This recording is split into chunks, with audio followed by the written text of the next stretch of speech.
Great. Hello, everyone. Welcome. This is the Vancouver, Washington Community Group of the Institute of Noetic Sciences.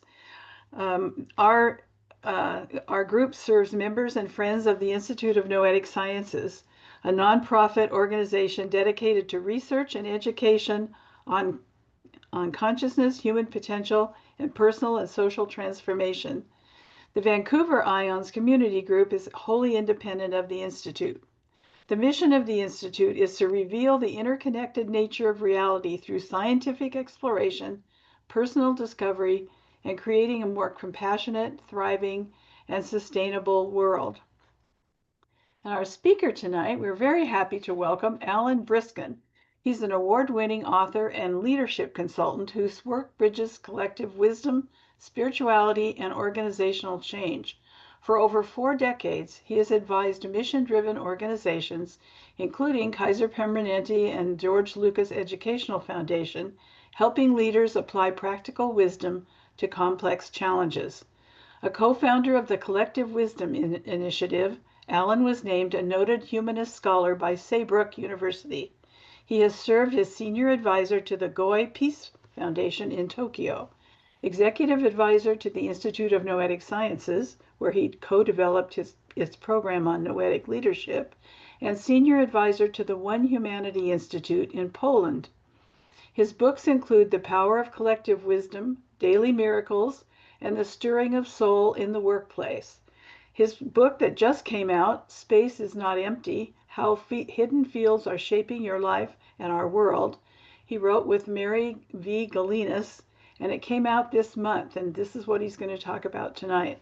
So I'm very excited to have him here, and I'm going to turn it over to you, Alan. Thank you, Dottie. Well, many of you have already spoke about elements of why this book was written. Your personal sensitivity to energy, your sense of knowing if you're feeling invited into a field or if you're feeling repelled by it. And that's really the thread that works its way through the book. Dottie asked if I might talk a little bit about the long tail that led to this book. So I'm going to start with the story, and then I'll do some presentation mixed in with reflection. We'll have a very interesting meditation a little later in the program, and then we'll end with some small groups. So there'll be a mix of different ways of being together. For me, the starting point begins in 1992, but I'm going to start us in 2010. I did work sponsored by the Fetzer Institute that led to the publication of a co-authored book called The Power of Collective Wisdom. And I was giving a presentation to the Society for Organizational Learning in 2010, just after the book came out. And I found in my notes that I said that fields was the missing chapter in the book. We had referenced fields, but never really talked about it as central. And that was like an intuition that kept working me, that I kept thinking, what is it about fields that is so engaging that I need to keep, looking at it? And as someone already mentioned, fields is a language that has been quite evident in biology through Sheldrake and the morphic fields, through physics and David Bohm's work, philosophers like Ervin Laszlo, and more recently Thomas Hübl. They have all talked about fields or referencing it, but they don't really, they're either talking about it in very specific ways or reference it as if we already understand what it is. And so I really wanted to try to grasp what was the implications of a field perspective and field awareness.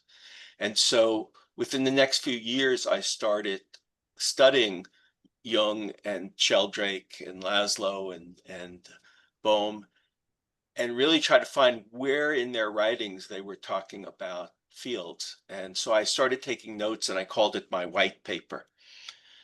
Around this time, I was introduced to an organizational consultant in Switzerland, introduced because she had been doing some very interesting work with intuition in organizations.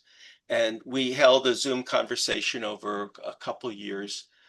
And at the end of one conversation, she said, you write about Jung, don't you? Or you're interested in Carl Jung. And I said, yes, that's been an element of my work for, many decades. She said, well, I'm Carl Jung's great granddaughter.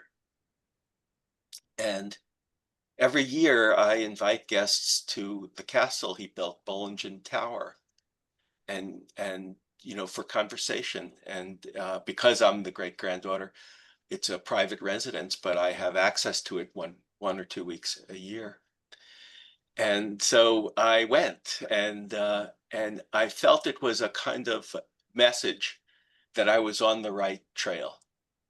And I had just finished what I called that white paper around that time. And I remember she said, you can sleep in any room in the house.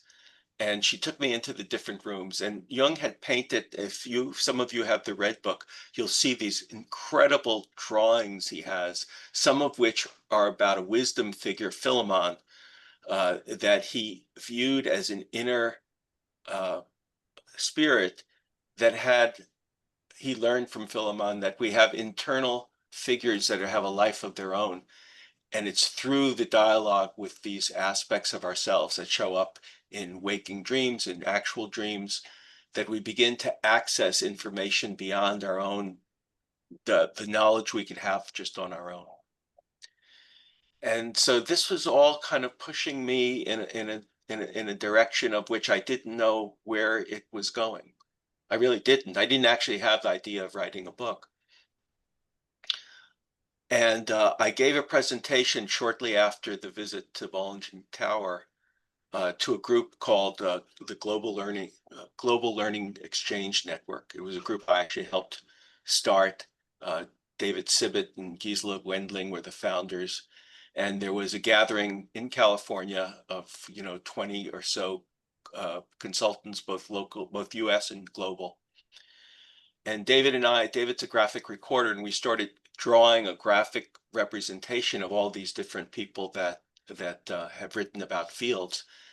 And a woman, one of the women in the group who I'd really only briefly met, Mary Jelinas, walked over while we were preparing the presentation and just started talking about it with us, adding names and getting excited. And later she would tell me that she didn't know why, but something about what David and I were talking, her heart started pounding, and she was drawn almost magnetically into our group to involve. And so we spent another 2-3 years just talking with each other about what we were seeing. One of the things that Mary brought in was she knew fields through her own physical body. She had to deal with a lot of different physical trauma at different times in her life. And she really had become aware of the power of the somatic intelligence to tell us, what is going on around us. And she saw a connection that has become central to the book, that it's through this somatic intelligence that we not only become aware of ourselves as a field, but we become aware of the surroundings that we're in.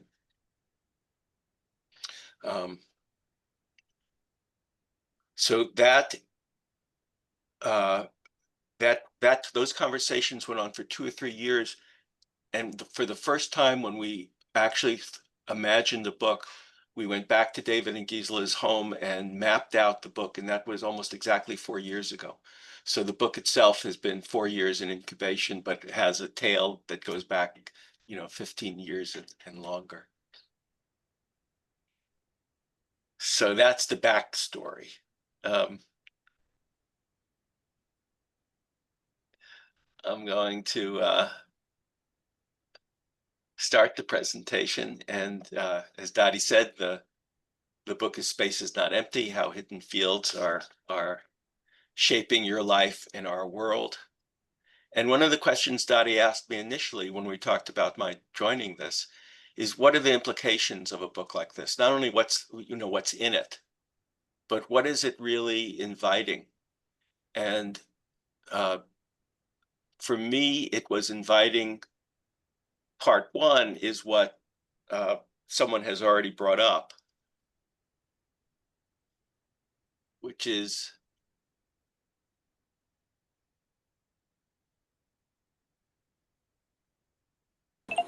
how do we sense what's around us?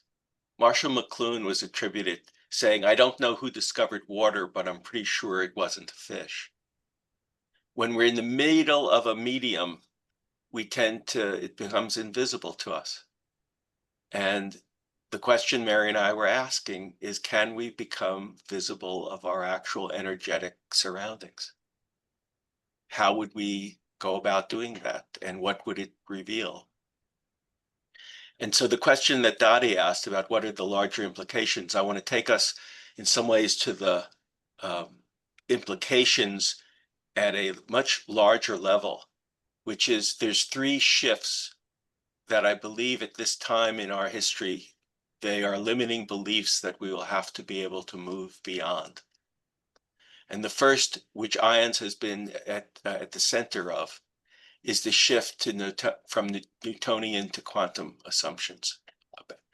Scientifically, the scientific implications of each. Newton, it turns out, whose formulas of gravity became the science of everyone for 300 years from the time he first put them forward, he did not have a field theory, and he actually suspected that there was something like that. He questioned whether the formulations he developed without a field theory could actually be the final word. But it was 300 years later that a physicist, Maxwell and Faraday, presented their findings in the middle 1800s of an electromagnetic field. And the distinction was that objects were not just separate and influencing each other through density, density and distance, but that planets were being affected by the very medium, by being in space and the electromagnetic field surrounding them. So this was the first real scientific insight that the medium we're in is as potent and influential as just the separate objects. But we still live with a primarily Newtonian set of assumptions, that there's an objective reality that we can measure, that things always are effects of something else, which is the causal determinism, and that the observer has no influence on what's being observed. There's simply an objective outside party looking in. The quantum assumptions are fundamentally different. That reality is relational, that nothing exists separate from something else. That causality is one way reality emerges for us, but that it is mutual and it is tied together through other mechanisms than just cause and effect. And the observer is anything but a neutral outside observer, observing something that is real outside of themselves, but always a participant in the observation, influencing the observation, helping create what's being observed. So these are fundamental shifts that are in the realm of the scientific inquiry. Quantum now is an accepted understanding. It wasn't 50 years ago. It seemed just kind of crazy, and it's still barely understood. The second shift is a sense that we all probably have known in our lives, which is the message that we are separate and make no difference. We're isolated. Our impact is negligible. Belonging is conditional and competitive. How you fit different social roles. Dottie said she started this 21 years ago when she had a vision of nodes of different webs of connections that was a form of awakening. And this is the shift that I think we work toward, that we are all naturally interconnected. We may not see it, but it's there. Our actions matter. They have impact in the very interaction we're going to have today. How a person listens, how a person asks a question, how a person makes a comment is having an impact on all the rest of us.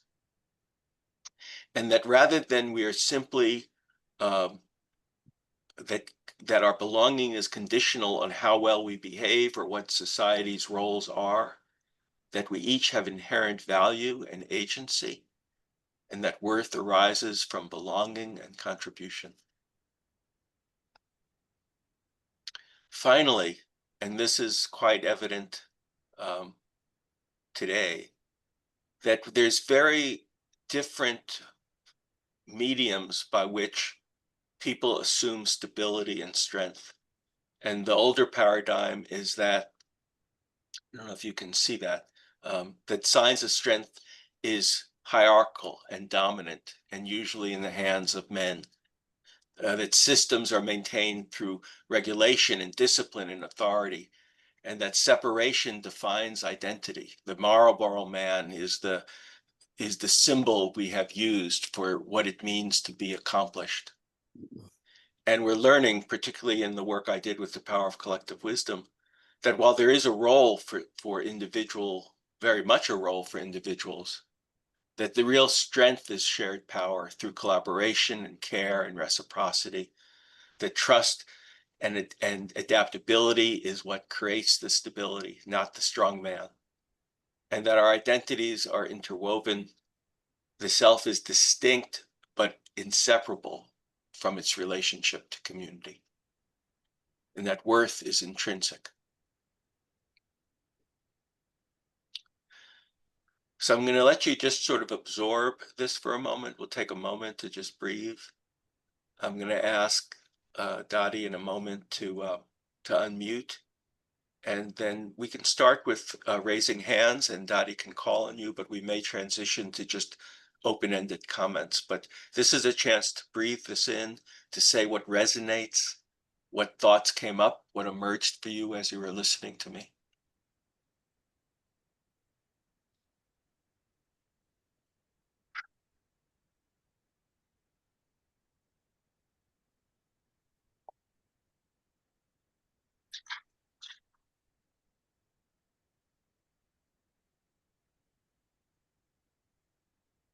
Oh, wait. Sharon is Okay, Alan, yeah, I had a question. Lately, I've been in several different women's spiritual groups and stuff that it's come up that, and it just, when you said that, it just like, oh, wow, that's what's happening, where these women are talking about taking their power back. And so I think, I don't think they want to go, we don't want to go to from patriarchy to women being in charge necessarily. It's more like we just want to share the power. Well, that's the distinction. That's exactly right. I mean, you could have a strong man or strong women. It's the same Right. paradigm. It's this movement, and I've had the privilege of working with groups that when this actually occurs, that people trust each other because they've learned they can adapt together, that they're watching out. I work with a group of physicians, and we went through COVID. They went through it together, and we met quarterly to just offer gratitude to each other. These are chiefs of departments of radiology and family medicine and surgery. And it was so evident, and they knew it. They were conscious that what they were able to have achieved was like no other groups of physicians or hospitals that they were in touch with, that they had created their own island of coherence. Yeah. Well, yeah, I was doing a class on about money in your thinking, and there was a lady in there who had her, and this is kind of an example. Her she was flying lately, and it was like a week or two ago, and the airlines the flight got canceled, and there was this huge long line at the Delta counter to get them to cover a hotel room, and she told her husband, she said, "I'm too tired. Let's just go get a hotel room and we'll worry about it. We can afford $300. Let's just go do it. Let's not stand here in line." So they did. And then later she wrote the airlines. She said it was Hawaiian Airlines, and she wrote the airlines, and they actually reimbursed her. Mm-hmm. But there was no sure, and the the point of the discussion was, and I had another one this week, and I won't go into it. The same thing. The point of the discussion was she let go of the outcome. Mhm. Does that make sense? Yeah, we'll come back to that. That's great. That's really good, Sharon. You see Let's what hear I'm from saying? some others. Mhm. Yeah, Milt has his hand up too. Ellen, thank you. And I was thinking there was a fourth shift, and that is the recognition and understanding that out of creation came self-organizing in virtually every component of Earth. Yeah. And out of that and the quantum understanding that you've been talking about, there's always possibility, that it's based on probability, which brings about uncertainty, which brings about mysticism. That's right. And I think that's a shift. I know in the work that I'm doing, where I would just love for people to be able to pick up that in this self-organizing is an evolving towards peace and harmony and balance and survival. That makes us so different than the subset that Newton and those others described for us several hundred years ago. I want to notice, thank you, Milt. I want to notice that it's already happening, that you're in your comments and reflections, you're already anticipating the content of the book. And I Oh, think this is to be anticipated, that once we get into this field together and begin to resonate, the different aspects come up. And you're also demonstrating something, Milt, that I'm hoping the book will inspire, which is we are evolving as a species. oh, And there are a number of fields we've been part of that we stopped seeing because it's so much part of our reality. And that what we're stepping out of is to imagine and recognize that there's other fields already operating. You know, it's not creating something entirely new. It's shifting, and it's not entirely abandoning what we've had, but it's shifting our perception to see other possibilities. yeah, I think in that act that we've taken of subsetting the reality that I think I just described, we are actually devolving. We've defined a system that's closed and come up with the second law of thermodynamics, that we're moving towards chaos. and Well, to frame it as a social evolution, I was always struck by Jung saying that the collective unconscious was inherited. And I didn't quite think he meant proteins in the DNA. And I think what he was pointing to is that there is a genetic inheritance of culture through stories and symbols. So it's not simply that we're devolving. We've been living, we've inherited some very problematic assumptions that have been operative. And in some ways, as a predictive quality, it would bring us to annihilation. If these are inoperative genes, social genes, there's Yeah, nothing but annihilation that comes at the end of that. And so to be able to mend and evolve is the choice right now. yes. Mm. Thank you. Darlene has her hand up too. Yeah. So my question is more of a personal one.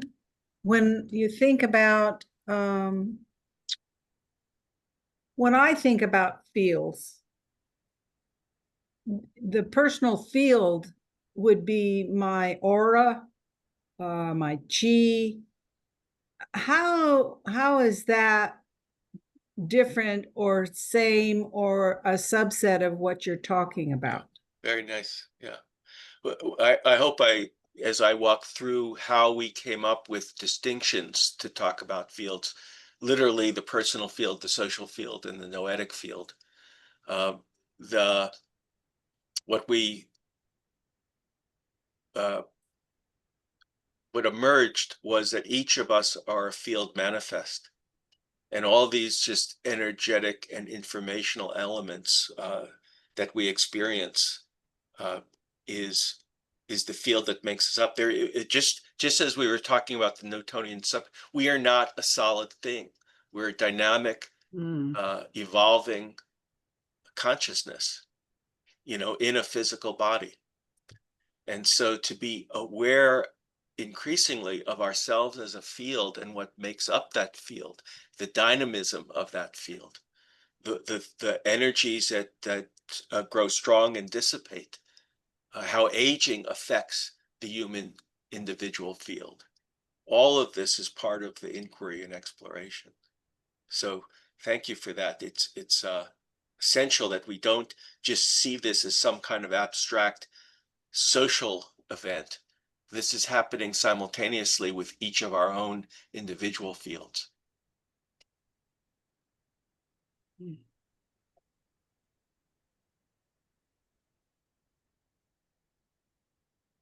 I'm going to shift unless I can't see. So I don't know if there's anyone else who's been waiting to speak, Dottie.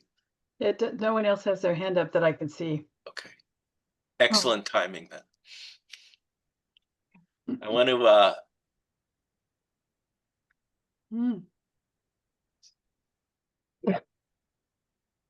just take a moment to breathe, to feel your own energy. In a moment, I'm going to give you sort of a working language for fields, but as what has already come up is I'm going to be talking about distinctions of personal, social, and noetic qualities.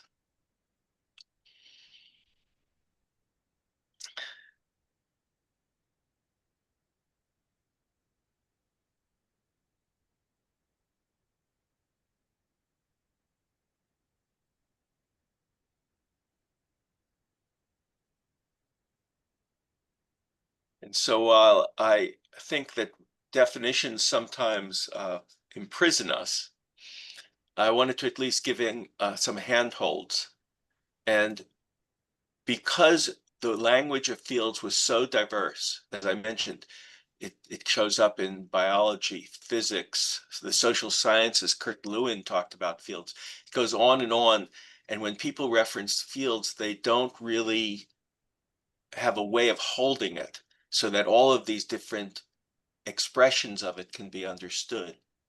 And so what the language Mary and I came up with was as broad as we could make it, a space or territory in which a network of interactive forces, both invisible and visible, are radiating from sources inside us and around us. So that just gives us some scaffolding so that when we talk about distinctions in the field, we can keep in mind that we're talking about a space or territory. The whole theme of the book, Space is Not Empty, that space is a region or territory in which interactive forces. And I added to that Judy Kanato's, which is a non-material region of influence that structures the energy of a system. It's a complementary definition. I actually found it just recently. But here she's pointing to something that Mary and I really began with, which is to talk about fields is to talk about a non-material area of influence. When we talk about patriarchy or we talk about the Newtonian separation or the assumption we make no difference, these are all fields that we're operating in that you can't point to like a stool or a bench or an institution. They're non-material in the sense that they're not made up of solid objects, but yet they structure how we think. If we, as often is the case, and we're seeing it today, when people become confused, anxious, uncertain, they often move toward a strong man or woman. They move to someone who presents themselves as certain, presents themselves as having answers.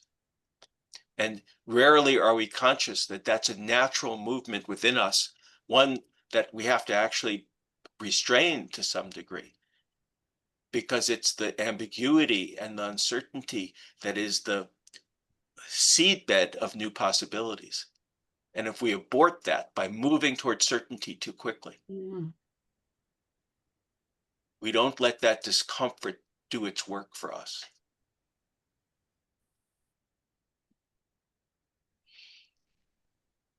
So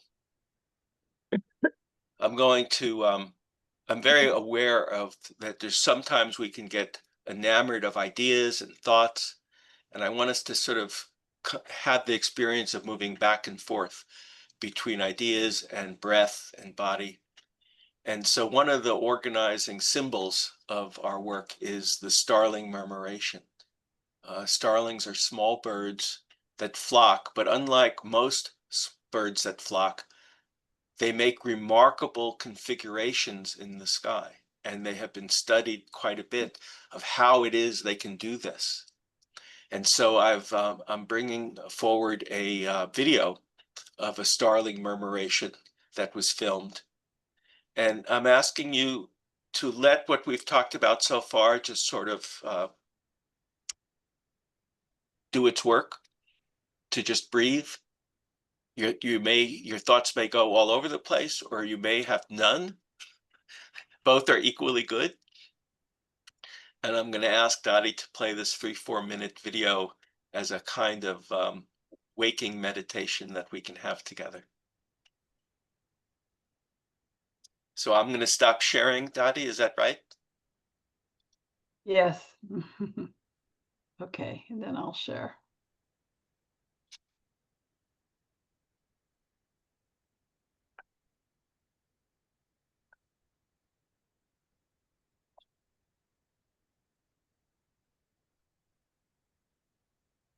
Oops.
So just stay for a moment, breathe.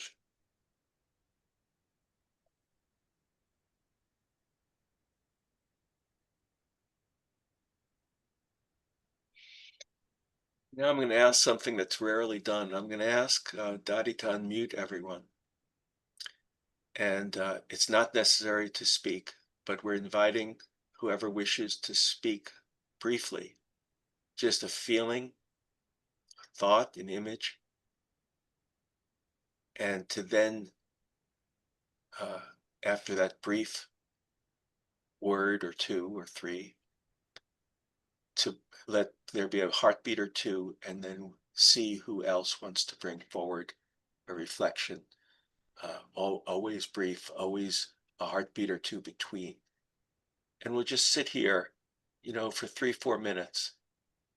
And if we sit in silence the whole time, that's just as well. But I want to know energetically what they have moved in you while you were in the meditation. So actually, I can't unmute people, Alan. I can invite them to unmute. Okay, thank you. So everyone, please unmute yourself. And we're just going to listen to the group. I'm going to speak at the end, but not during.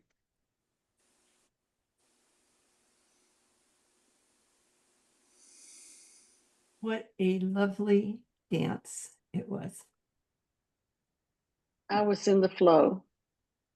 Mm-hmm. Just like, hmm. My is first thought was, go ahead. there is magic in the universe.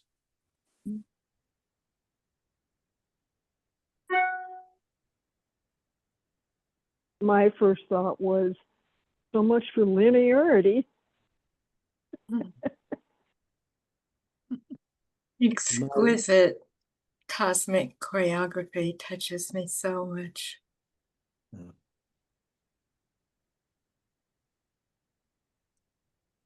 My thought was how much it made us aware of operating in a field of total awareness, as described Merkuliev's being present, and how available that is to all of us.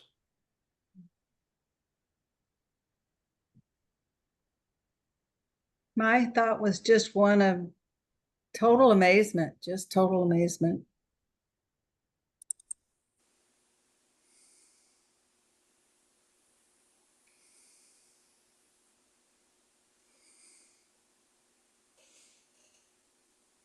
Flow state or childlike wonder.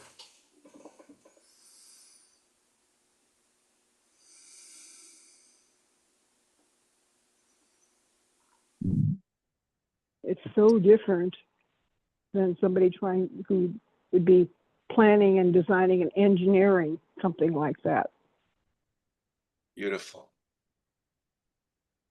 I'm going to come in a moment, but I don't want to hold back if someone also wanted to. Where does it happen? I'm sorry. Where does it happen? Well, so I'll come back, but before I speak to that, again, just if anyone has wanted to speak, I just want to give them the space to do that. I just felt like joining them. Yeah. I mean, I did in a way, in my imagination, I did. Well, I'm just so pleased, I think this was my intent, that by staying with this, it goes so much further than what words can do. Mm-hmm. That you're feeling something, you're imagining yourself in that murmuration. That's what they're called, murmurations. They happen all over the world. I was in the Isle of Lewis a month ago, and there was a starling movement going on over my head.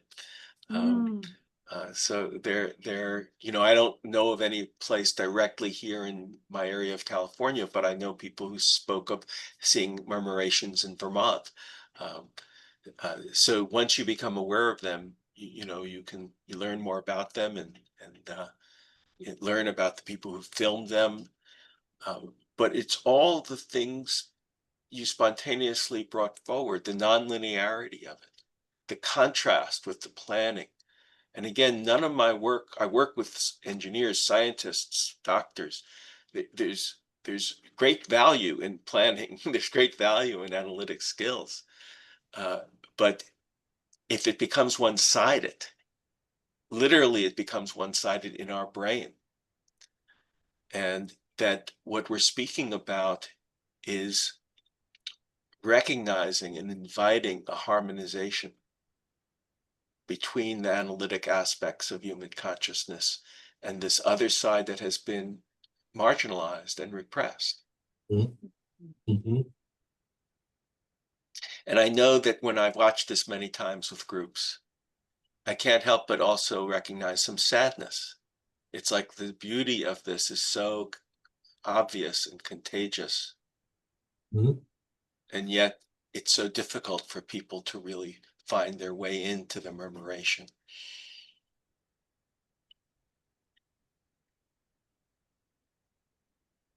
That's interesting because I feel sadness. I mean, on my eyes are almost tearing up right now. Is it always starlings when you see this? I see this a lot in the Puget Sound area and down here in the Portland area. Well, there are those who know much more about bird behavior than I do. You know, the murmuration is almost always identified with starlings, but it may be other flocks as well. And certainly there's many different kinds of flocking behaviors. The murmuration of the starlings is just so unique because of what they can create in visually.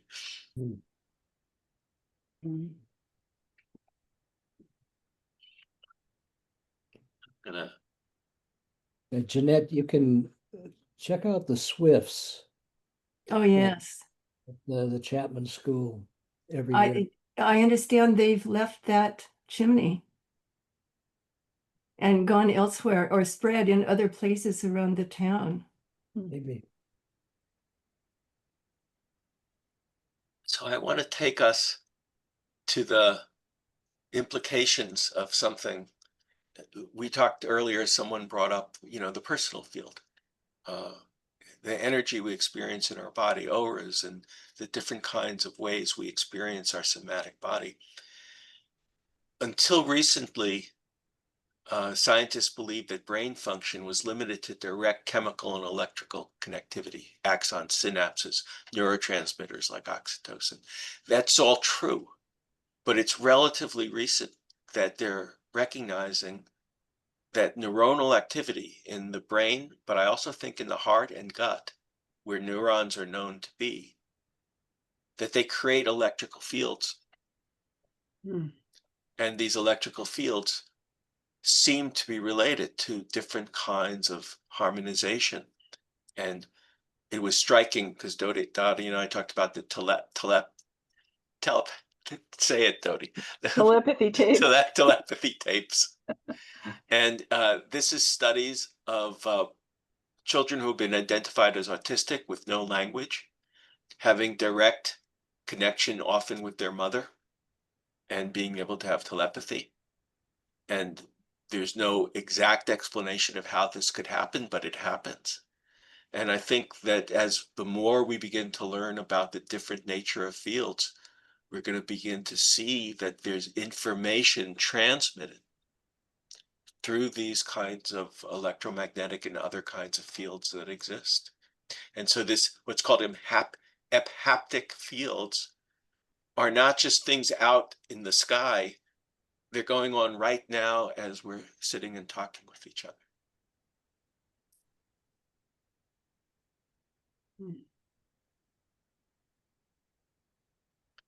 And so this brings us to the particular distinctions in the book where we talk about one field, but with distinctions of a personal, social, and noetic quality.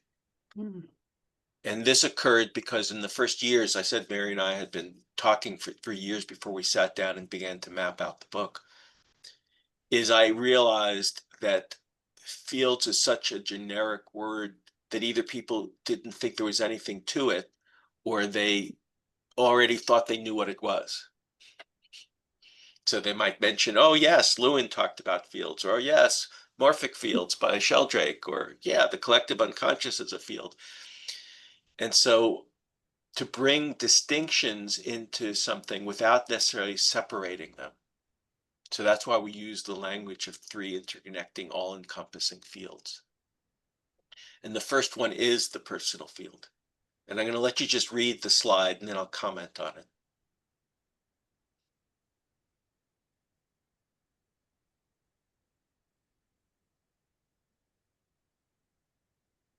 so I'll read it out loud as well, encompasses the physical, emotional, cognitive, and metaphysical dimensions, includes energy and information inside you and the spaces near and far around you.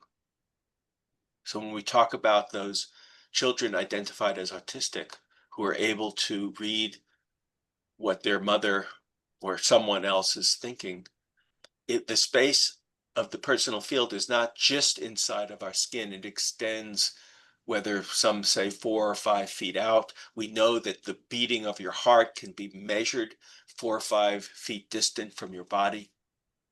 That when we walk into a room, however people know us or however they see us present ourselves, there are invisible fields at work that are influencing how people respond to each other.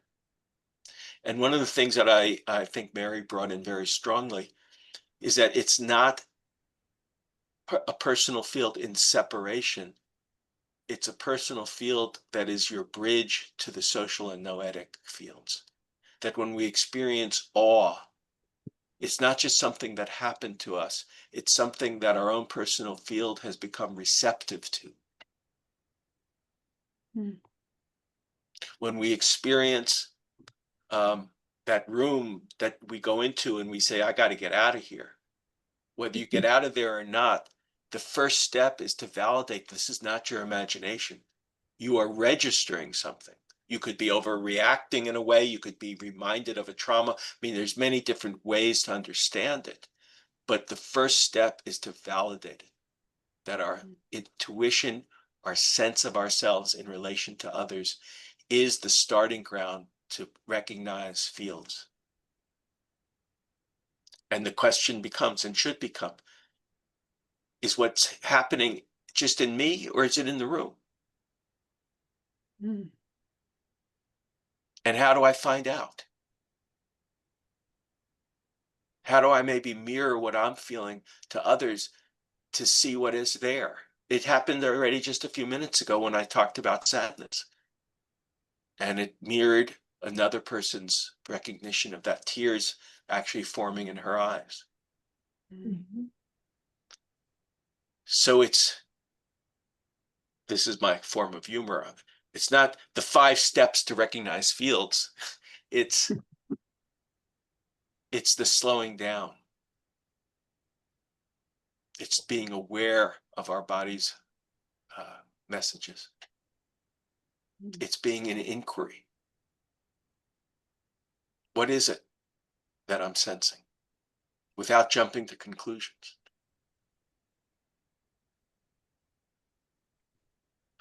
Russell Delman, who founded the Embodied Life School,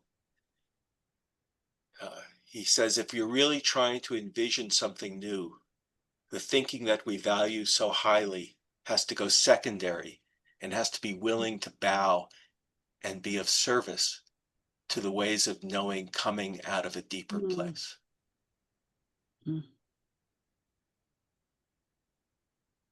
This was the discovery of the somatic workers. This was the discovery of Jung in identifying figures within himself.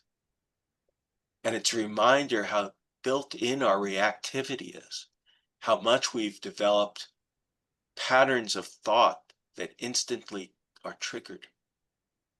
And so it's a very particular discipline about slowing down our assumptions and being able to find that deeper place that speaks through us.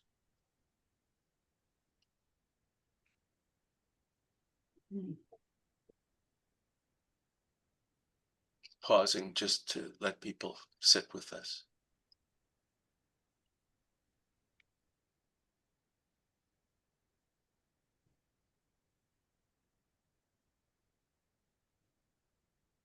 Are you with me? Give me a little handshake or the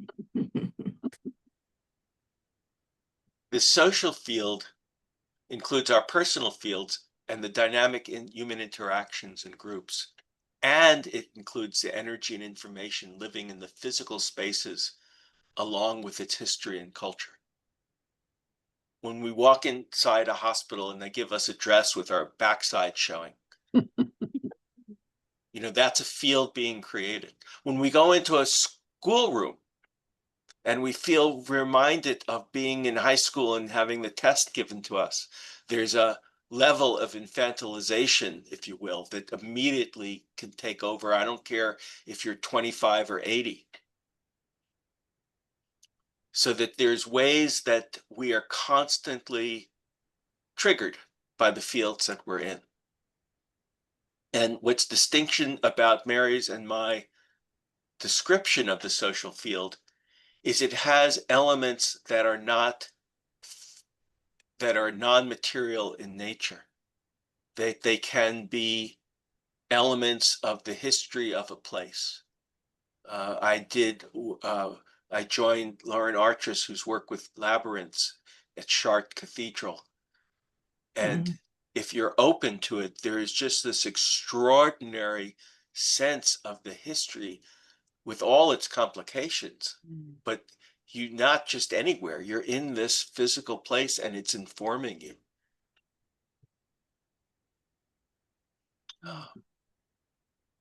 And so the idea that we're picking up on information that's living in the spaces that we're in.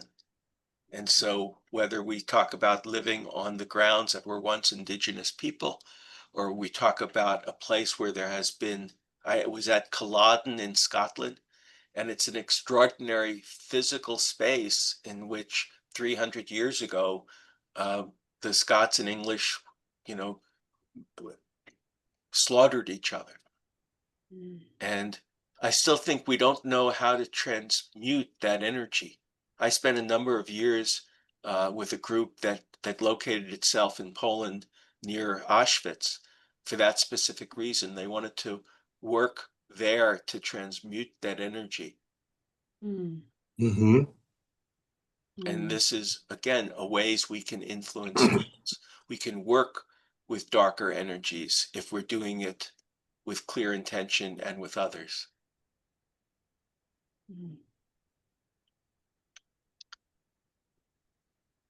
We spill over into the world, and the world spills over into us.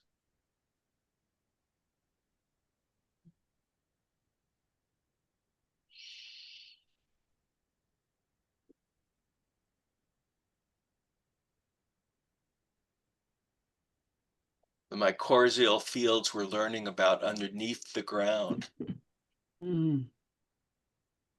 Mm-hmm. visible to the eye standing on the ground, but yet a whole universe of webs that protect groups of trees. And they're finding that the longer the trees have been together, the stronger those mycorrhizal networks are.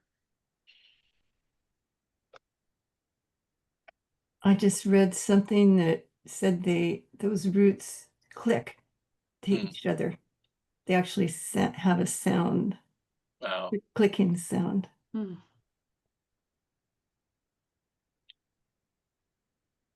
finally, the noetic field. Again, not something separate, but part of the personal, social, and noetic.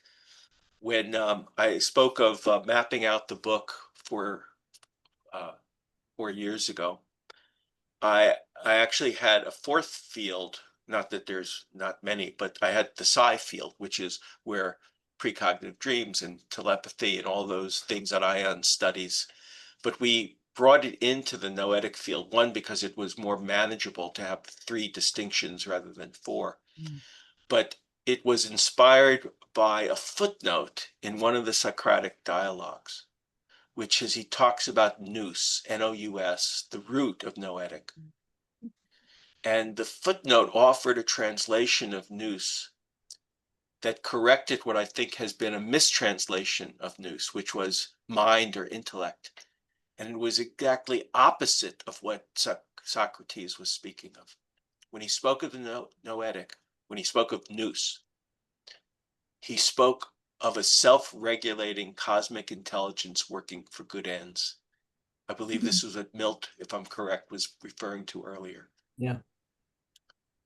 And he was saying that this is not just something out in space. as much as we know this is a self-regulating cosmic intelligence working to maintain harmony, but it is something that each of us have in our own cells, infinitesimal though they may be. But it's when we become aware of them and activate them with others that it becomes stronger. And so it's this ineffable space found in nature, the cosmos, and personal consciousness. And we know it because we have experiences of immensity, of deeper truths, of interconnectedness. And that's activating the cellular knowledge that we are part of one larger field.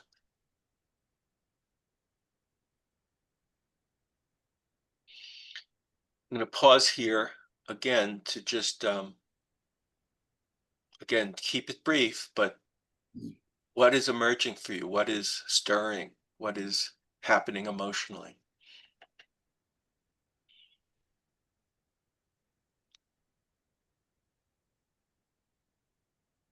Well, I feel like I'm expanding. Mhm. I guess I get it. But I really needed that too right now. That I'm expanding, becoming more aware of everything around me rather than just in my little space. But my mind is just going out there. My body is going out there, sort of.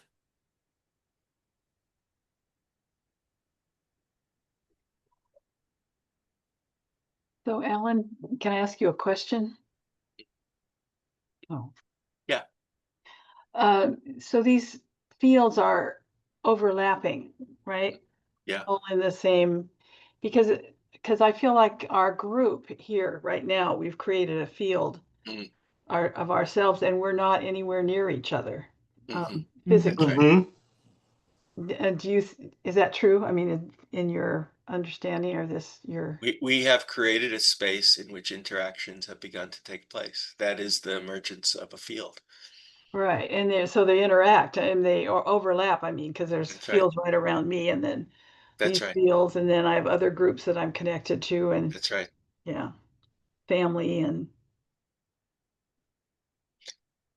And you're pointing to the intent of our book, which is that people begin to see the world in this way, in this sense of themselves in relation to others in larger and larger concentric circles and networks.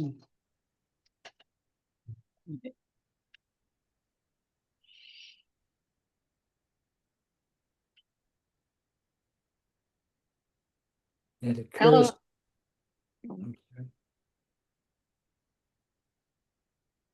It occurs to me that maybe it's these fields when we are in win-lose games or situations without any overarching win-win set of principles to adhere to, that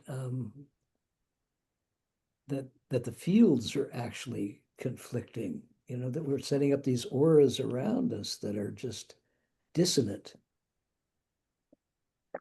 So there's a positive and there's a negative, and I think understanding how to create the positive is really what we're searching for.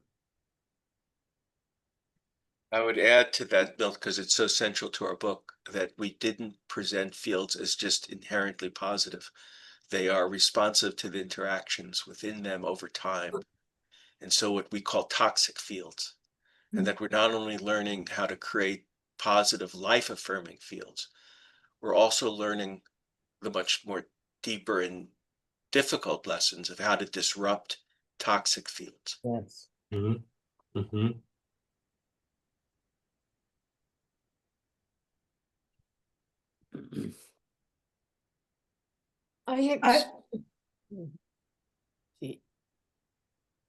Am I coming through here? Yes. I can hear you, Norma, yes. I experienced in a meditation a time of having my body mind, and spirit in the same place.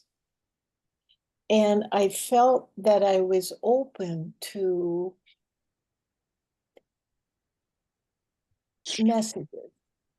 And what's coming up for me right now is the words grab me and they go to my brain and jerk me around. And Field did that. And I think feeling, I felt the birds. Yes, someone else said that too. I felt the air and I felt each bird beside me. And, but it was called something. And when something has a name, it's too little. It's like love is so teeny, and God and all these little tiny words. And that's just what came up tonight. So I appreciate it. Beautiful. Yeah. Mm. So my question that comes to my head is where is the soul in all of this? Or is it? Well, it's a great question, especially for someone who wrote The Stirring of Soul.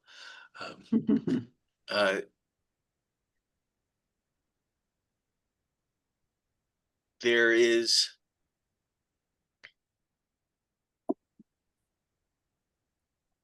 kind of following from what we just heard. We use the soul to a degree where it becomes a thing, and instead of some kind of dynamic process connecting us to something larger.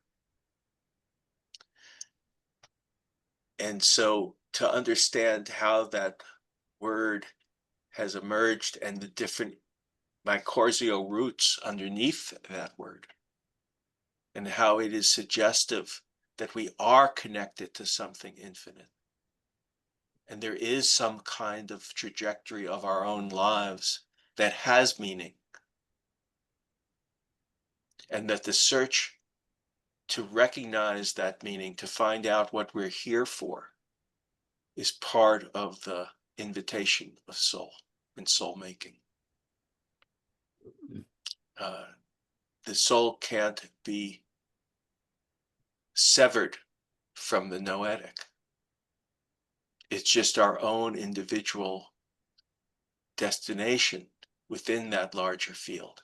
Destiny and destination are good words for each other, that the destiny is what is the road we're traveling on and how do we help navigate ourselves along the ways and all the detours that come along with it.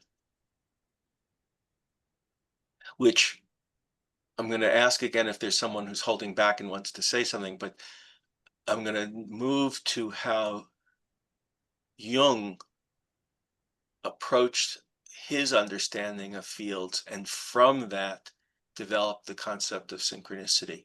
And it will touch on some of the themes that we've been talking about.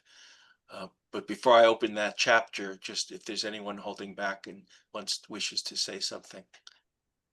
Alan, I just got an understanding. That's all. Of different things that are happening in my different fields and why they're happening. It was great. Good. That's thank you for sharing that. I mean, I don't need the details. I just wanted to know that that's what's happening for you. Well, yeah, it makes me realize I'm not really crazy. That's good. If someone asks me what's the takeaway from this talk, I'll say, well, someone realized they're not crazy. That's right. That's right. Alan, you said that the soul was a dynamic process. I like that. Connecting us to something other. Is something that more expansive? Something more expansive, yeah.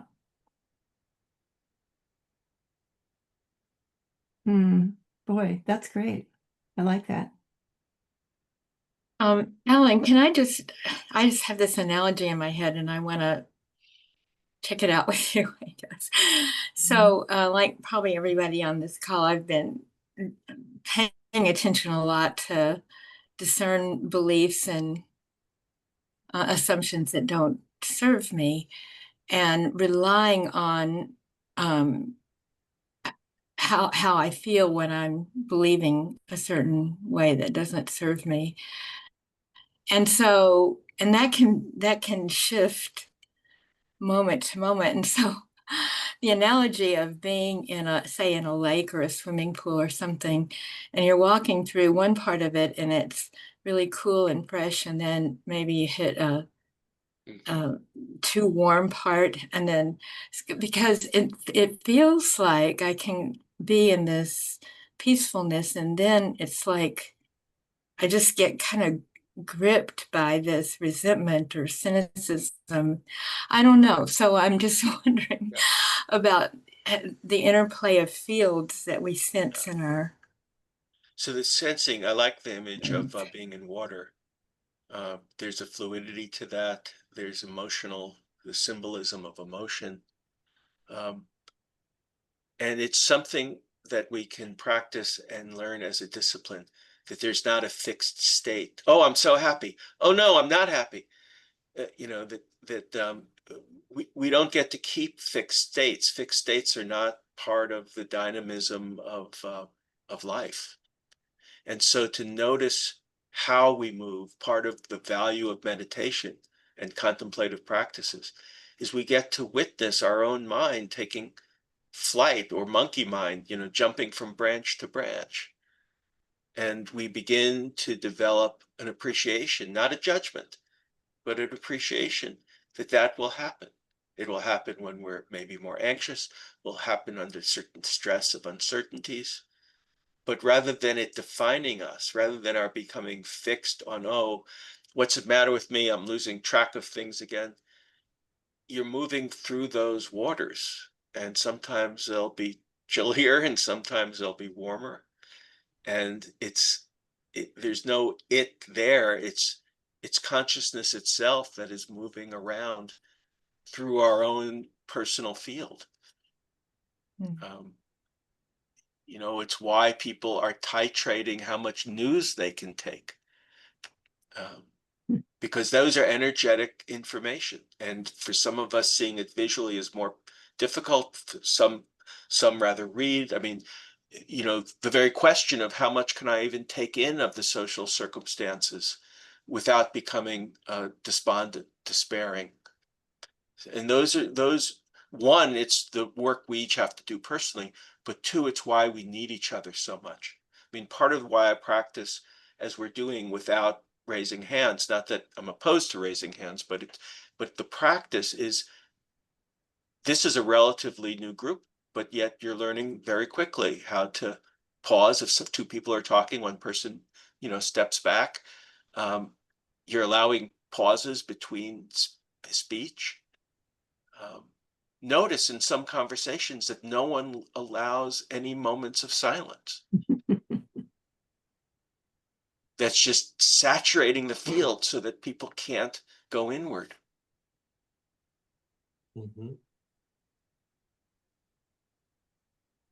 The empath has a particular challenge because there's such permeability between themselves and what's around them. I was wanting to say that I have stopped taking in the media, okay, because it's just too intense for me. Okay, this is a conversation that I'm good with, you know, a group like this, but I don't want to know what's going on in government anymore. It's too crazy. Okay, and I'm a very sensitive man, not just an empath. I was traumatized by my mother, who was a narcissist, and I married a narcissist. And then finally, I was found. Okay. And they just stomped all over me because I am a very permeable, very sort of agreeable person. who wants to get along, not wants to be dragged along. But what I've been learning about fields and about energies and things like this are going on exactly like Alan is talking about, because the world is crazier than we've ever thought, and for some reason, European society got away from that over the last few thousand years. And we're just learning it back, and it's becoming part of this world. But it is part of the larger conversation of how we stay in community, how we tolerate and know ourselves enough to not put ourselves in jeopardy, and to recognize that the fields I talked about at the very beginning, the patriarchal field, the fields of separation, the fields of making a difference, is global. I will, whether I'm in South Africa or Poland, or these are the human experience. And so for me, it is something, by becoming aware of them, becoming conscious of them, we know that we're not alone. We may have specific aspects to our permeability, such as trauma, but that there's a healing that takes place, that that the trauma is not fixed in us, even if we imagine it is, and that we can begin to heal, and that's part of our contribution to each other. Mm-hmm.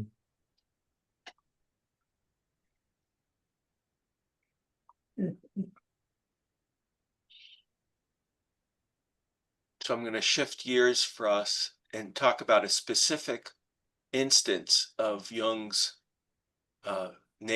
discovery and naming of synchronicity, because it's another aspect of the field phenomena. And the story that I'll tell is that Jung was already realizing that his work with patients was challenging his assumptions as a trained scientist and doctor. You may all know the story that's in his autobiography. He's working with a patient who's particularly analytic and believes that everything is sort of causal and linear, very linear. And she's telling him of a dream in which there appears a scarab beetle. And as she's telling this, there's this kind of noise at the window, and it's so insistent that he goes and opens the window, and there brings in a scarab beetle that has been knocking at the window. And for this woman, it transformed her in a way that talk therapy never could.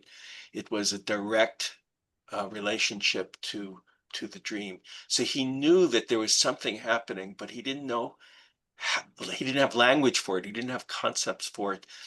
And he got from a colleague a translation of a Tibetan text, of an Eastern text. And in it, the Golden Flower, I think it was called, or The Secret of the Golden Flower, in it he begins to realize that they're talking about a different relationship of things to each other than cause and effect or linearity. And he was already prepared for that because he had dinners early on with Einstein during the time Einstein was developing his theories of relativity. And in those dinner conversations, Jung began asking, well, what does the inner psychic life, what's the relativity of the inner psychic life in relationship to the outer world? And so as he's pondering this, and really, I can't say I know that he was suffering, but I can empathize with his knowing that there was something that did not yet have language or concepts. When knocking at his door was the most preeminent quantum physicist of the time in 1932, Wolfgang Pauli. And Wolfgang Pauli had come not to help Jung figure out what was going on. He came because he was so disturbed himself by what was happening in his own life. He was one of the most analytic, brilliant scientists of the 20th century, and he was a mess. And Jung realized that he would not be the person to offer him therapy, but did direct him to to a younger therapist he thought would be helpful. And in this time, Pauli puts out literally thousands of dreams, and Jung is the consulting physician. He begins to see them, and he and Pauli begin to develop a relationship, a friendship that goes on for decades. And together they develop what Jung is identified with as calling synchronicity. And I'll just read you the sort of big picture. In the pursuit of synchronicity, Jung moved beyond what he learned from Einstein and Pauli about fields. He perceived an intelligence woven into the fabric of nature, what we might call noetic, constantly speaking to us. We may not always know how to hear it or interpret its messages, but it is always present. Now, we've all heard the term synchronicity. It's again one of those words that can sometimes confine us more than liberate us. But for Jung, it was finding language for something he knew intuitively existed, but yet couldn't find a way to bring forward. And right before he published Synchronicity, I think it was the first publication was 1950, he developed with Pauli an agreement about what they were talking about. And it was this diagram you're seeing. I've drawn it for myself just as a way of evoking for me the energy of it. But can you see at the top, what does it read at the top? Can you see that? It's not being shared. Indestructible energy. This is the vertical axis in the space-time continuum. And this is, of course, Pauli, the quantum physicist, helping Jung imagine this in scientific terms. The symbolic language of this is that indestructible energy is a reference to the infinite, to the indestructible, to the eternal. Whereas space-time is a reference to the embodied form in space and time, to the moment, to sequence. And so there is this energetic connection between the depths and the immediacy. And what he recognized about the field that helped him understand synchronicity is that there's some type of transformative energy that occurs when the eternal meets the reality of the moment. That scarab beetle was happening in time and space, but it was pointing to something at a much greater depth.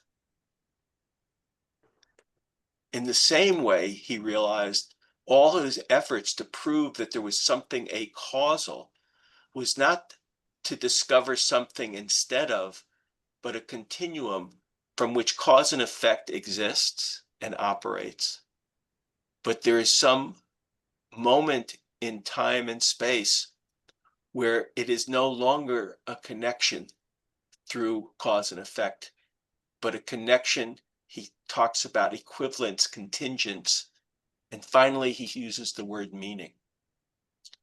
And by meaning, he doesn't mean, oh, that's a wonderful quote, that's very meaningful.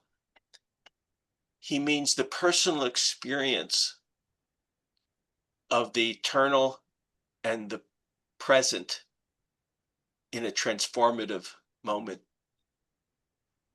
He means synchronicity is tied together through each individual as observer, not as separate observing a objective reality, but as a person who's participating. And when synchronicities occur for Milt, they could be different than for Victoria, or different than Jeanette, or different than Rob, or different for me, because they're tied to our own path, the destination, the soul's journey. And so synchronicity had much greater meaning than simply high levels of coincidence. It had to do with this cosmological field that he and Pauli helped together paint.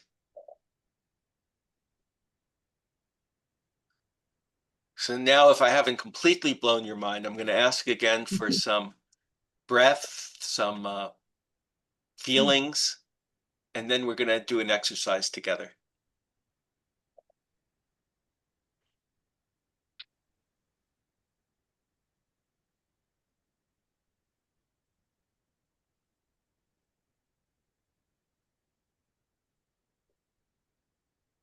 In your definition of meaning, the personal experience of, I didn't get that part, in the moment. Jung operated as I do, that we each have something like the question of why am I here? What am I here to do? Mm-hmm. And so meaning for Jung had to do with this already existing trajectory of our lives and becoming clear about that trajectory, or finding how to move along that trajectory. That's what made it personal. Mm-hmm.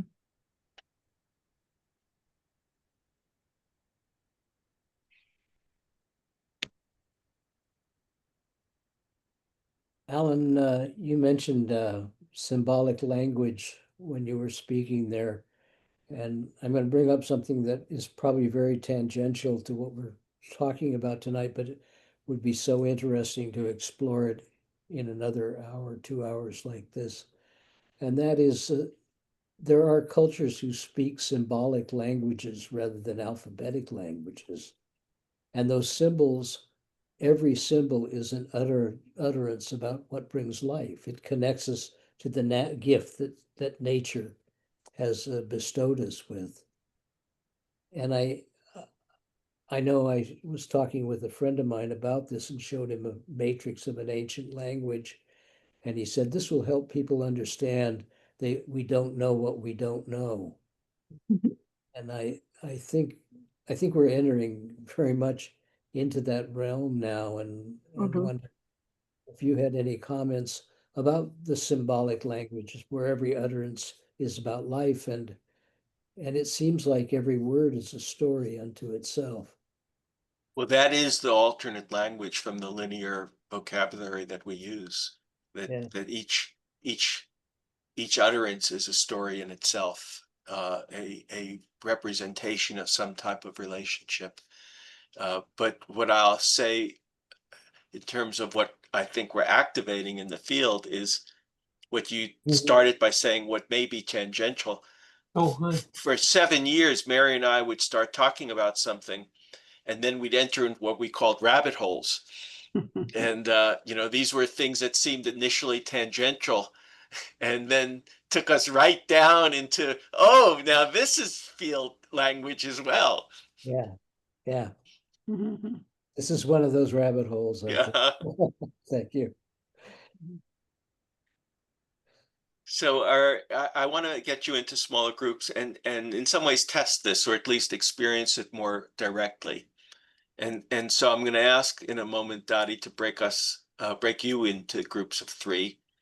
And the question that I want you to reflect on is, recall a moment in your life that felt like something more than coincidence, an encounter, a symbol, or a pattern that seemed to arrive with uncanny timing. What might life have been inviting you to notice? Looking back, what might have been its significance? So in a moment, I'm going to ask you to think about that question of, recall a moment in your life where something came together, what might have appeared first as a coincidence, but then led to something more significant. And why might that have been happening?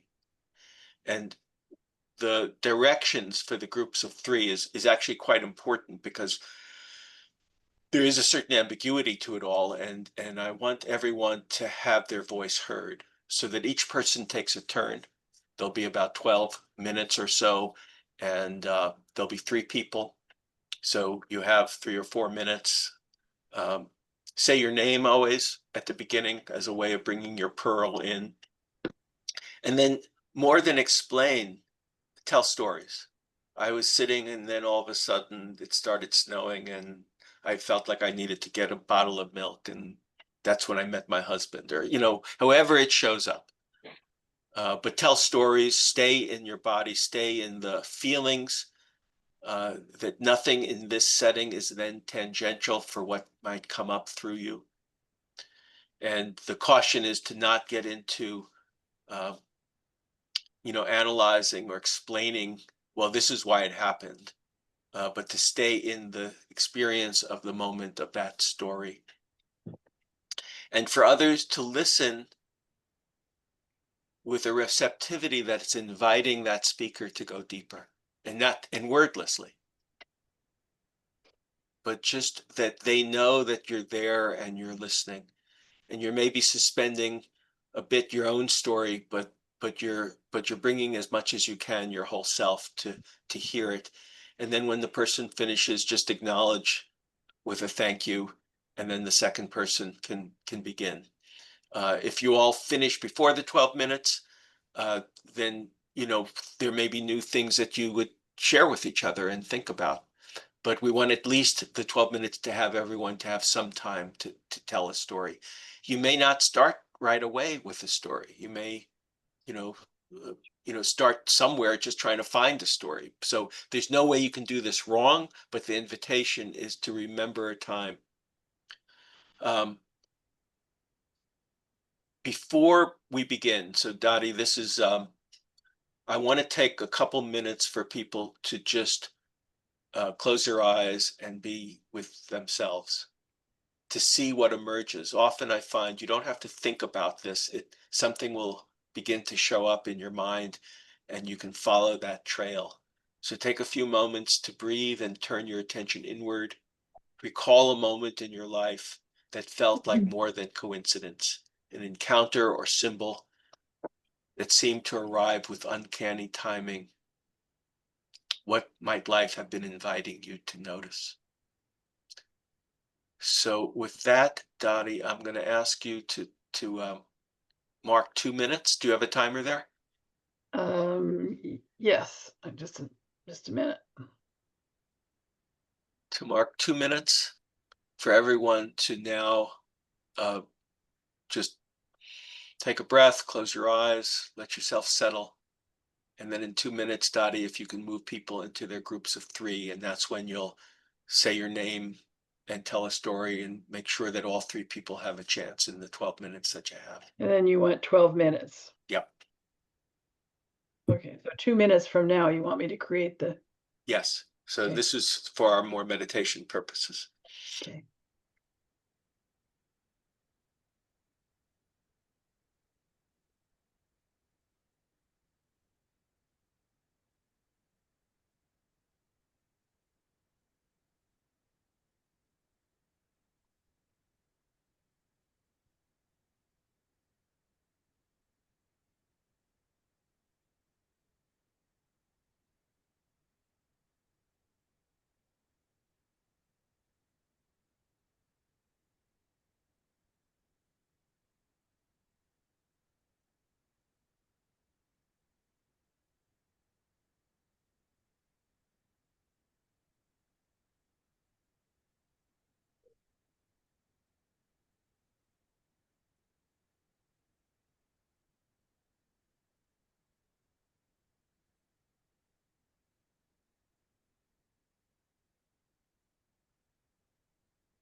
Okay. Are you ready? Mm.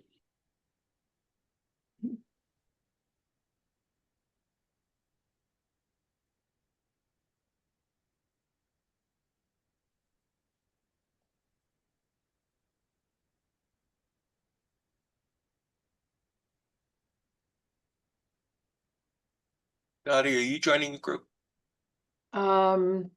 Doesn't look like it. So I was going to just stay with you. So Jeanette and Victoria could go into a group together. Okay, let's see. I've got Norma, Victoria. Okay, yeah. And then Darlene could go with let's see, move to, let's see, how do I do this? Plan now, think close. Darlene.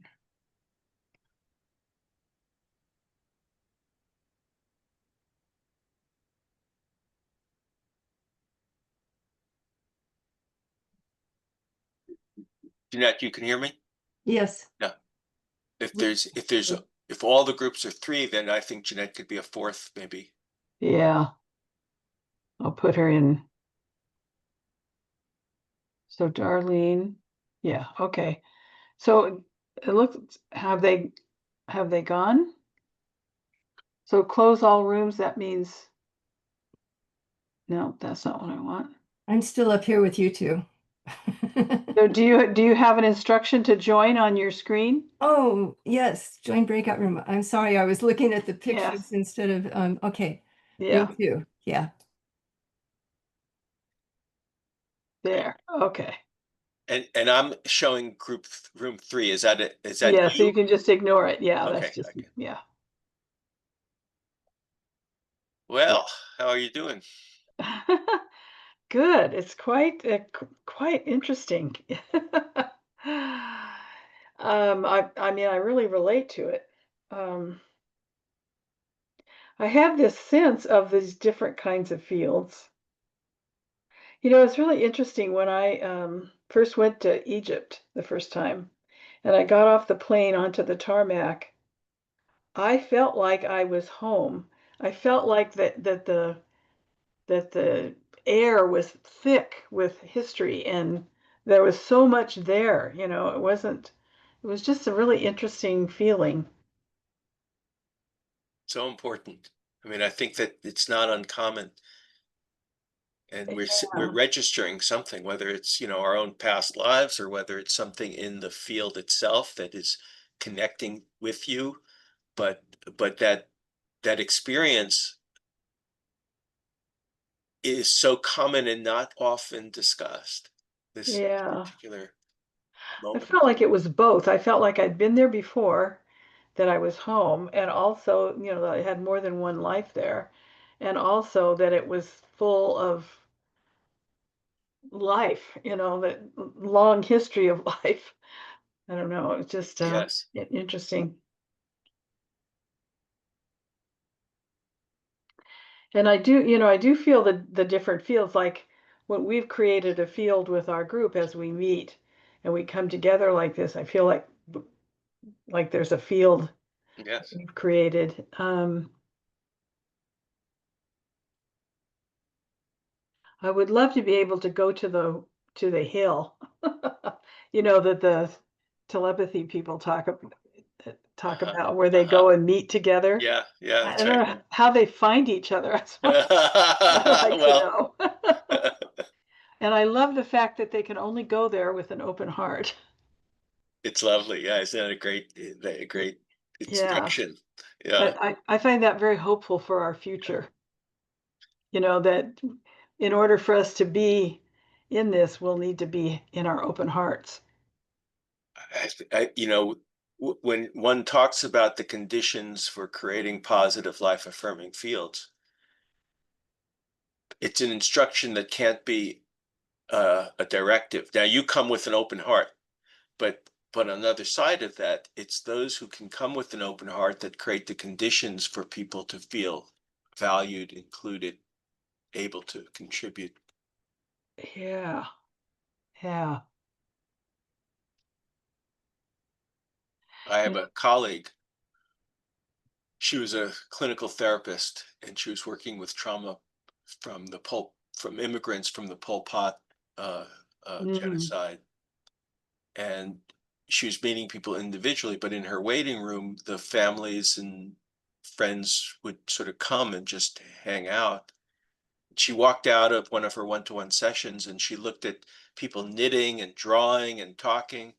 And she said, "This is the therapeutic environment. This is not my one-to-one office." And she started a new kind of organization that's still around 25 years later and is dealing with hundreds, if not now thousands over time, of immigrants and people who've been through traumatic circumstances.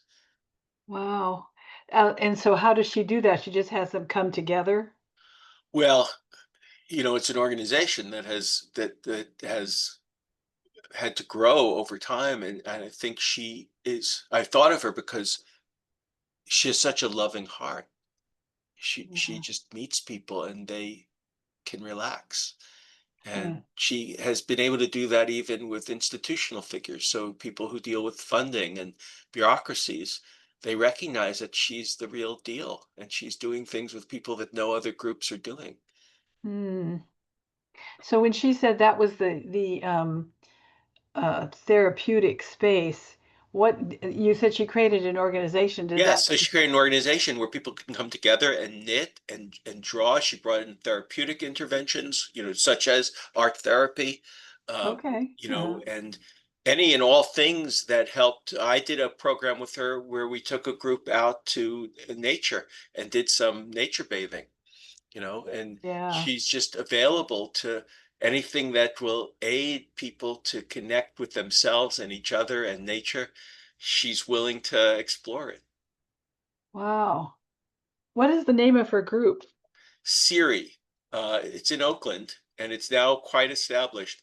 Community for Siri, for Community for Empowering Refugees and Immigrants, CERI. CERI. And you could look it up on the web and just Siri in Oakland, California. So if I just do CERI and Oakland, I think you will, yeah. Okay. I do this volunteer work it's called TIP, which is when someone dies. Our volunteers go out and just be with the people who are survivors.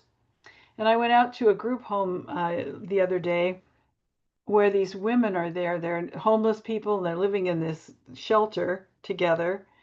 And I just felt like something like that would be so helpful for them, So I'll look this person up and see what she's doing. That'd be great. Where are we time-wise? We are at 8:49. We have 10 minutes. Yes, and how long have they been in small group? Okay, about about 8 minutes. Okay, so that was sort of the plan, that depending on how much time was left, we would just let people sort of bring closure to whatever their current experience is at the moment, and reflections and takeaways that they want to kind of gift to the group as we close. Okay. So I need to let them know. Let's see. They have, what, 3 minutes left, or? Yeah.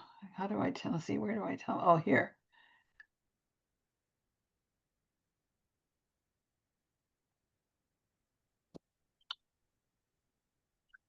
Is the PowerPoint in any way in the way, or I was going to leave it up while we talk? We can see we can see you. We can't see anyone else. We can see whoever's talking over on the side here. So should I stop the PowerPoint and then we could just all see each other? Maybe that'd be better. It might be. So I need to tell them that it's gonna. Let's see. I can't see how to tell them that it's closing. So I'll just turn my audio on. It's on. Oh, broadcast. The rooms will be closing in 2 minutes.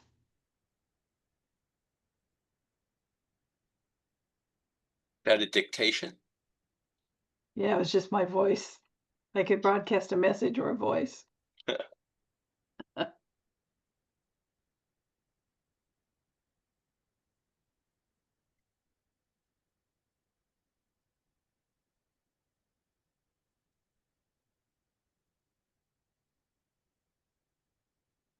Oops.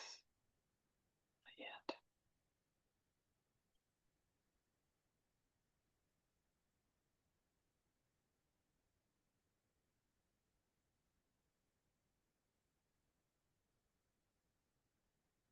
So are you a researcher, or were you a researcher, or is it what you do in just you're a natural at that and that's what you do as along with the other things you're doing? Yeah, I think that's a good way to describe it. I'm semi-retired now, but for 40 years I ran a consulting practice. Yeah. And so my work was with organizations and the specifics of those organizations. So the research that you've been doing on and the inquiry that you've been doing on fields is something you did after you kind of retired? Not necessarily. There was part of my projects funded by Fetzer was the research we did on collective wisdom. And Okay. in a sense, I funded myself, meaning that I worked, but I also left time to continue my research. So it Okay. was parallel. And then as in the last couple of years, as I was coming out of my full-time practice, then it became more and more the book. Well, I still have clients and it's much less demanding. Mhm. And I'm fortunate. I mean, I'm working with one medical center for 35 years. And so Oh my gosh. I'm working with, one of them is I've worked with for 20 consecutive years. So there's a relationship and Mhm. it's not Wow. as demanding as when you're starting in a new Right. organization, trying to learn the field you're in. Right. Right. Okay, 7, 6, 5. All right. Okay, close all rooms.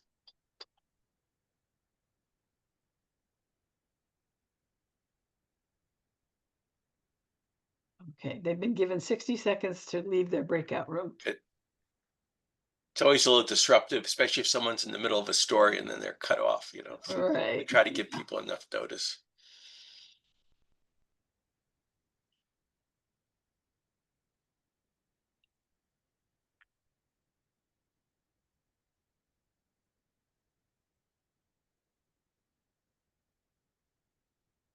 Okay. They're coming back.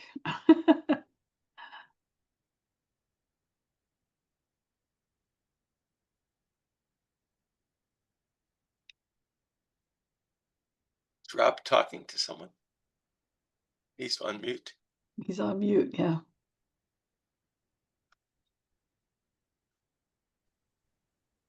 Thank you. No, I was muted in the other room and Oh.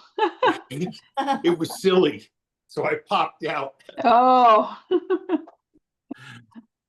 Tell me when everyone is back. Everyone should be back. Yeah. Well, welcome.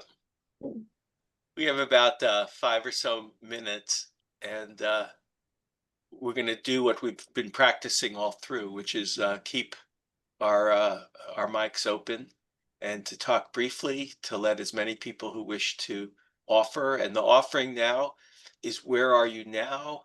Appreciation for what you've learned, appreciation for each other. But this is we're closing the field. And what kind of field has this been for you? So these are just reflective questions, and we're going to open it up again with whoever wishes to begin, but keep it brief, and let's try to allow as many people to make their offering.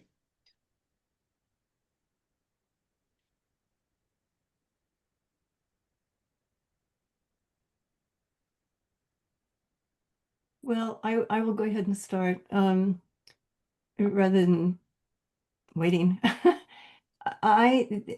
This has been wonderful for me. I've really enjoyed listening to others and their experiences in my breakout room too, especially. And I have really enjoyed the process that you've done. And I'm sorry I didn't get here on time, but I didn't. But I can go back and review the recording that Dottie always makes, thank goodness.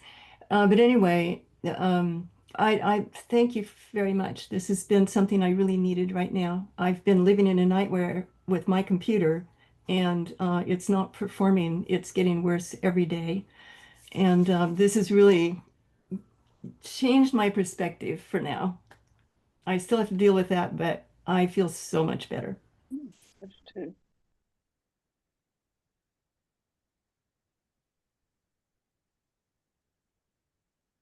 Alan, thank you. I feel very enlightened and affirmed, and I hope we can continue the conversation. It's a beautiful field that you opened up for us. Mhm.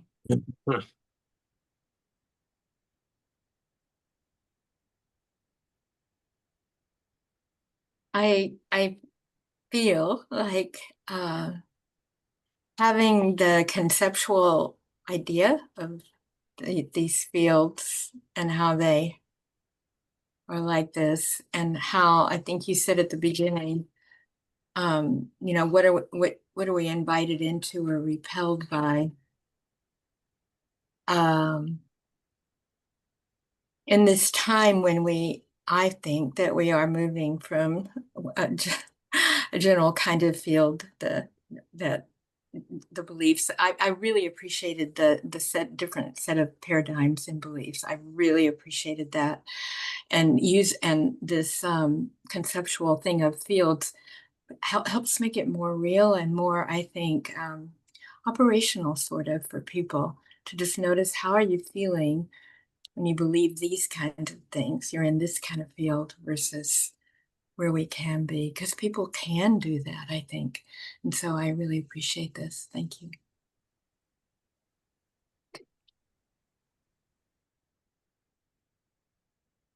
It's affirming and wonderful to be able to talk, to expand with each other. So, yes, thank you. And fields, I really am getting. I think I'm getting it. Good.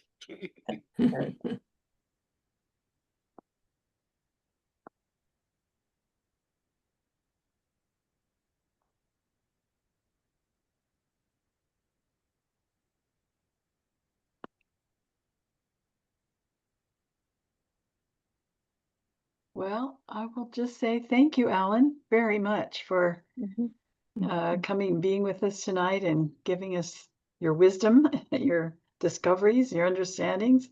It's quite, and allowing us to share it with each other and explore it with each other. So thank you so Thank much. you. I really appreciate this. I think I told you at the beginning, this is actually the first group I've talked to since the book has come out. Oh. So it was sort of inaugural for me. There's a website, www, one word, spacesnotempty.net. And there's a lot of spaces not empty, one word, .net.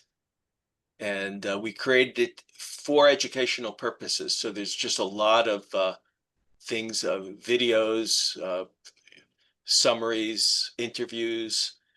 You can, if you get saturated with the news, you turn it off and go to the website. And the Starling video is on there too, under videos. So you can watch that as a meditation. Is that a way we can communicate with you as well? Absolutely. I encourage you actually to sign up in that website, so that way anytime we're going to be presenting or doing something, you know, you'll get notice of it, and you can reach me, you know, you'll be able to reach me through that website as well. Thank you so much. And I'll put a link in the email when I send out the video. So okay. Thank you. Thank you. Yeah. So thank you everyone for coming and participating. It's great. And we'll see you all next month. And Alan, best wishes to you. Good. Let's stay in touch, fabulous. Dottie. Yeah. Yes, let's do. Thank you. Take care. Thank you, Bye-bye. everybody. Okay. Good night. Bye-bye. Good night.